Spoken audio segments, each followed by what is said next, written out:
کذبوا بآیاتنا واستكبروا عنها لا تفتح لهم ابواب السماء ولا يدخلون الجنة حتى يلج الجمل في سم الخياط وكذلك نجزي المجرمين سبحان اللہ العظیم۔ بس مل کر درود و سلام پڑھ لیجیے۔ السلام علیکم یا سیدی یا رسول اللہ وعلی آلہ وصحبہ اجمعین۔ السلام علیکم یا سیدی یا رسول اللہ وعلی آلہ وصحبہ اجمعین۔ بلغ العلا بکمالہ کشف الدجی بجمالہ حسنت جمیع خصالہ صلو علیہ وآلہ واصحابہ وسلموا تسلیما۔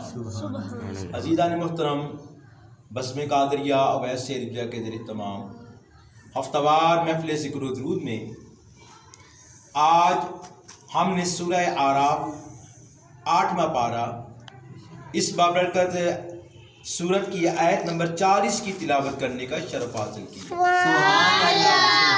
جس میں اللہ تعالیٰ جل نے آیات ربانی کو جھٹلانے والے لوگوں کا ذکر کیا ہے اور ساتھ پھر ان کا انجام بھی بتا دیا اور فرما دیا کہ ان کے لیے جنت اسی طرح محال ہے کہ جیسے سوئی کے ناکے سے اونٹ کا گزرنا محال ہے۔ اللہ تعالیٰ نے مثال دے کر ان کا ذکر کیا اور ان کو اللہ تعالیٰ کے قرآن نے مجرم کہہ کر یاد کیا۔ اللہ تعالیٰ کا قرآن فرماتا ہے ان الذین کذبوا بآیاتنا واستکبروا عنہا لا تفتح لهم ابواب السماء ولا يدخلون الجنہ حتی یلج الجمل فی سم الخیاط وَقَذَلِكَ نَجْزِي الْمُجْرِمِينَ۔ شارفنا بے شک وہ لوگ جنہوں نے ہماری آیتوں کو جھٹلایا اور ان کے مقابل تکبر کیا، ان کے لیے آسمانوں کے دروازے نہیں کھولے جائیں گے، نہ وہ جنت میں داخل ہوں یہاں تک کہ سوئی کے ناکے سے اونٹ داخل نہ ہو، اور مجرموں کو ہم ایسا ہی بدلا دیتے ہیں۔ عزیزان محترم، یہاں پر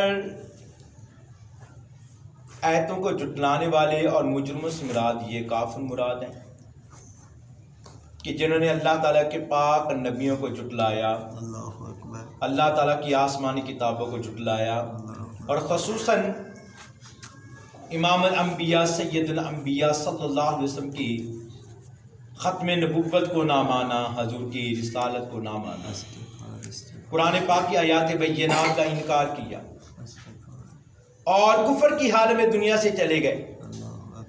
کفر پر ہی ان کا خاتمہ ہوا، جیسے ابو لہب، توجہ میری طرف، جیسے ابو لہب، عتبہ، شیبہ، امیہ، ابو جہل وغیرہ، تو انہوں نے اسلام کی مخالفت کی، قرآن حکیم کا انکار کیا، میرے آقا علیہ السلام کی بے ادبی اور گستاخی کی، کفر پر مر گئے۔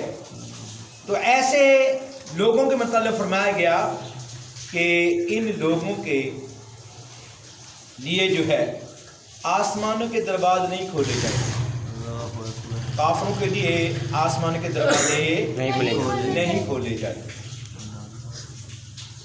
اور تفسیر میں فرماتے ہیں، کہتے ہیں نہ ان کے اعمال کے لیے آسمانوں کے دروازے کھولے جاتے ہیں اور نہ ان کی ارواح کے لیے آسمانوں کے دروازے کھولے جاتے ہیں۔ کیا مطلب؟ بندے مومن جب رب کائنات کا ذکر کرتا ہے، اللہ کی عبادت کرتا ہے، وہ رب کائنات کی بندگی کرتا ہے، کوئی بھی نیکی کرتا ہے تو اس کی نیکی آسمانوں کی طرف بلند ہوتی ہے۔ سبحان اللہ، سبحان اللہ۔